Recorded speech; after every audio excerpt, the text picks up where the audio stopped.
ঘন ঘন প্রস্রাব 6টা সিরিয়াস রোগের কারণে হতে পারে আর কিছু মাইনর কারণে হতে পারে। নাম্বার 1 হচ্ছে ডায়াবেটিস।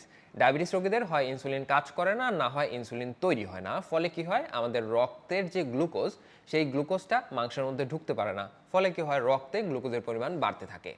তখন শরীর চিন্তা করে যে রক্ত থেকে গ্লুকোজ কিভাবে কমানো যায়। তখন ও জোর করে প্রস্রাব করায় বা প্রস্রাবের অনুভূতি বাড়িয়ে দেয়। এজন্য ডায়াবেটিস রোগীদের বারবার প্রস্রাবের বেগ আসে, আর তার সাথে সাথে তাদের বারবার পিপাসাও লাগে। নাম্বার 2 হচ্ছে ইউটিআই বা ইউরিনারি ট্র্যাক্ট ইনফেকশন।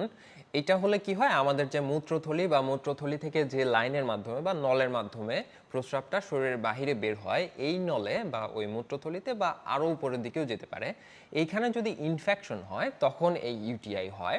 তো আমাদের ইউরিনারি ট্র্যাক্ট ইনফেকশনের ফলে আমাদের যে লোয়ার অ্যাবডোমেন মানে তল পেটে ব্যথা হয় বা পেলভিক এরিয়াতে ব্যথা হয়, এই ব্যথাটা আমাদের ওই যে প্রস্রাব আসলে আমরা যেরকম অনুভব হয় সেই অনুভবের সাথে কনফিউজড হয়ে যায়। ফলে আমাদের ওই ব্যথাটাকে আমরা মনে করি যে আমাদের প্রস্রাব আসছে। তারপরে গিয়ে প্রস্রাব করতে যাই, প্রস্রাব করতে গেলে দেখা যায় যে অল্প একটুখানি প্রস্রাব, অথবা এরকম হতে পারে যে কয়েক ফোঁটা প্রস্রাব হওয়ার পরই আর প্রস্রাব নেই। তো ইউটিআই সম্পর্কে অনেকে জানতে চান, তো এই ব্যাপারে একটু বলে রাখি। ইউটিআই হয় হচ্ছে বেশ কয়েকটা কারণে। তার মধ্যে একটা হচ্ছে আমাদের যে প্রস্রাব পায়খানার রাস্তা, তার আশেপাশে প্রচুর ব্যাকটেরিয়ার বসবাস। কোনোভাবে যদি সেই ব্যাকটেরিয়া প্রস্রাবের রাস্তা হয়ে উপরের দিকে চলে যায়, তখন সে গিয়ে ইনফেকশন করতে পারে। এটা হচ্ছে একটা কারণ। আরেকটা হচ্ছে আমরা যদি পানি না খাই, মানে আমাদের শরীরে যদি ডিহাইড্রেশন হয়, সেইটা একটা রিস্ক ফ্যাক্টর। আরেকটা ব্যাপার হচ্ছে আমাদের মধ্যে অনেকেই আছে এই কাজটা করে, সেটা হচ্ছে প্রস্রাব আসার পরে অনেকক্ষণ ধরে প্রস্রাবটা আটকিয়ে রাখে, টয়লেটে যায় না। তো এটা আর একটা রিস্ক ফ্যাক্টর, যার কারণে হচ্ছে ইউটিআই হতে পারে। 3 নাম্বার হচ্ছে যাদের কিডনিতে সমস্যা আছে বা কিডনি ভালো মতো কাজ করে না। কিডনির কাজ কি, আমাদের রক্তে প্রতিনিয়ত বর্জ্য পদার্থ তৈরি হয়। এটা অনেক কারণে হয়। আমরা যে খাবার দাবার খাই সেগুলো থেকেও কিন্তু বর্জ্য পদার্থ তৈরি হয়। মাংসের যে প্রোটিন, সেই প্রোটিন থেকে ইউরেমিক টক্সিন তৈরি হয়, ক্রিয়াটিনিন তৈরি হয়। তো এইগুলা আমাদের রক্তে থাকে। আমাদের রক্ত থেকে এইগুলাকে পরিষ্কার করে হলো কিডনি। কিডনি যদি কোনো কারণে কাজ না করে, তাহলে আমাদের রক্তটা কিন্তু পরিষ্কার হচ্ছে না। এই রক্তে প্রতিনিয়ত বর্জ্য পদার্থ জমা হতে হতে একটা সময় বেশি হয়ে যাবে। তখন ব্রেন থেকে সিগন্যাল আসবে যে কিরে, আমাদের এই রক্ত পরিষ্কার হচ্ছে না কেন। তখন কিডনিকে সিগন্যাল দিবে যে পরিষ্কার করো পরিষ্কার করো। তখন কিডনি বারবার প্রস্রাব করাইতে যাবে, যেন হচ্ছে এই ময়লা পরিষ্কার হয়ে যায়। কিন্তু যাদের কিডনিতে ডিসফাংশন আছে তাদের এই কাজটা দ্রুত হবে না, ফলে তাদের ক্ষেত্রে বারবার প্রস্রাব আসতে পারে। 4 নাম্বার হচ্ছে কিডনিতে যদি পাথর হয়। এই ব্যাপারটা একটু বুঝায় বলতে হবে। আমাদের কিডনি আর মূত্রথলি এই দুইটা কিন্তু এক জিনিস না। কিডনিতে প্রস্রাব তৈরি হয়, তৈরি হয়ে একটা নলের মাধ্যমে গিয়ে মূত্রথলিতে এসে জমা থাকে। সেইখান থেকে পরবর্তীতে প্রস্রাবের সাথে বের হয়ে যায়, যখন একটা নির্দিষ্ট অ্যামাউন্টের প্রস্রাব জমা হয়ে যায়।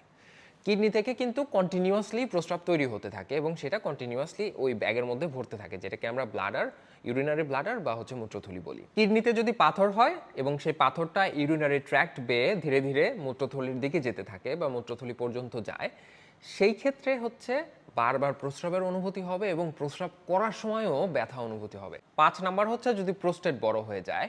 প্রোস্টেটটা আমাদের ইউরেথ্রা বা মূত্রথলির পাশে অবস্থান করে। যখন সময়ের সাথে সাথে আসলে যাদের বয়স 45 বা 50-এর বেশি, তাদের ক্ষেত্রে দেখা যায় বেশিরভাগ সময় প্রোস্টেট বড় হয়ে যায়। বয়সের সাথে সাথে প্রোস্টেট আসলে বড়ই হতে থাকে। অনেকের ক্ষেত্রে এটা একটা প্রবলেম হয়ে যায়, অনেকের ক্ষেত্রে এটা নর্মালি থাকে অনেক সময় পর্যন্ত। তো প্রোস্টেট যদি বেশি বড় হয়ে যায়, তখন গিয়ে সে মূত্রথলিতে চাপ দেয়। মূত্রথলিতে চাপ দিলে মূত্রথলি যেরকম আপনার এতটুকু একটা ব্যাগ, তাকে যদি চাপ দেওয়া হয়, তাহলে অল্প পরিমাণ মূত্রের কারণেই কিন্তু ও মনে করবে যে এটা ভরে গেছে। তখনই ওই প্রস্রাবের অনুভূতি দিবে। তখন গিয়ে দেখা যাবে যে প্রস্রাব করতে যাচ্ছেন ঠিকই, হচ্ছে অল্প একটু। তো এটাও একটা সিরিয়াস কন্ডিশন। এই ক্ষেত্রে আসলে ডাক্তারের কাছে যাওয়া উচিত। 6 নাম্বার হচ্ছে হাইপার ক্যালসিমিয়া বা ক্যালসিয়ামের পরিমাণ আমাদের শরীরে প্রয়োজনের থেকে যদি বেশি হয়ে যায়। তো এইটা আসলে বিভিন্ন কারণ হতে পারে। তার মধ্যে কমন কারণ হচ্ছে প্যারাথাইরয়েড গ্ল্যান্ডের কাজ যদি প্রয়োজনের থেকে বেশি হয়, মানে ও যদি ওভার অ্যাক্টিভ হয়ে যায়, মানে ওর এত দরকার নাই কাজ করার কিন্তু ও প্রচুর কাজ করছে, এরকমটা অনেকের মধ্যেই হয়। তো এইটার সাথে যদি আপনার এই অতিরিক্ত প্রস্রাব হওয়াটা এই হাইপার ক্যালসিমিয়ার কারণে হয়, তার সাথে আপনার আরও দুইটা জিনিস থাকবে বা আরও কয়েকটা জিনিস থাকবে। তার মধ্যে মেইনলি হচ্ছে দুইটা। সেটা হচ্ছে আপনার মাংস বা হাড় দুর্বল অনুভব হবে এবং তার সাথে আপনার কোষ্ঠকাঠিন্য অনুভব হবে। মাইনর কারণগুলো কি কি, মানে আর যে সমস্ত কারণে আমাদের বারবার প্রস্রাব হতে পারে বাট সেটা খুব বেশি চিন্তার বিষয় না, তার মধ্যে একটা হচ্ছে ডায়ুরেটিক ওষুধ। ডায়ুরেটিক ওষুধ মানে হচ্ছে কিছু ওষুধ আছে যারা আপনার শরীর থেকে পানি বের করে দিতে চাইবে, ফলে হচ্ছে ওগুলো খেলে আপনার এমনিতেই বারবার প্রস্রাব হবে। তো এই ওষুধের কারণে হতে পারে, আর হতে পারে হচ্ছে যারা হচ্ছে বেশি পরিমাণে সফট ড্রিঙ্কস খাচ্ছেন ওরাও কিছুটা ডায়াবেটিক্সের মতো কাজ করতে পারে। আর হচ্ছে যারা চা কফি বেশি খান, অতিরিক্ত খান, তাদের ক্ষেত্রেও এটা হতে পারে। তবে এরা সবাই আসলে ওই সময়ের জন্যই কাজ করে, মানে এদেরকে খাওয়া বন্ধ করে দিলেই আপনার অতিরিক্ত প্রস্রাবের সমস্যা সমাধান হয়ে যাবে। কথা হচ্ছে ঘন ঘন প্রস্রাব মানে কতবার।